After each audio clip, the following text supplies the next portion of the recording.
Hi everyone, this is Jacob Z. Flores, and I'm back again for my fourth mini author reading promoting Soulstruck, which is my upcoming release from Dreamspinner Press.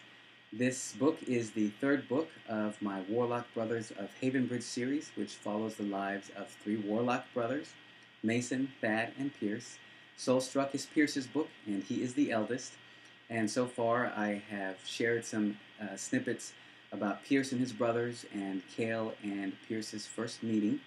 And today I'm going to share with you when Pierce takes Cale out on the town for the very first time. So let's go ahead and get started. "You okay?" Cale asked. He stitched his eyebrows together. I shook my head. "I need answers, and it's time to find them." "Okay," he said. "Where do we start?" It sure as hell wasn't the library. I needed something far more powerful.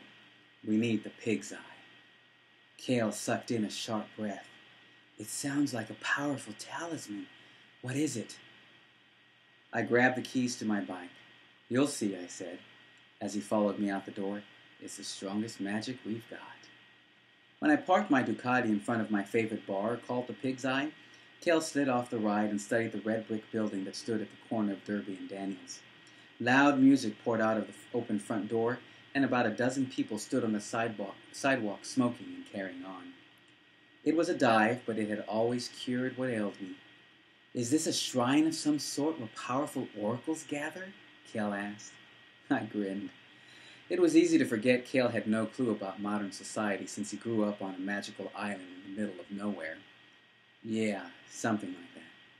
I strode for the front door, anxiously anticipating the hard liquor that would either give me the focus I needed or the buzz I needed not to care. After a few steps, I realized Cale wasn't with me. He stood by the bike, wringing his hands and glancing around him.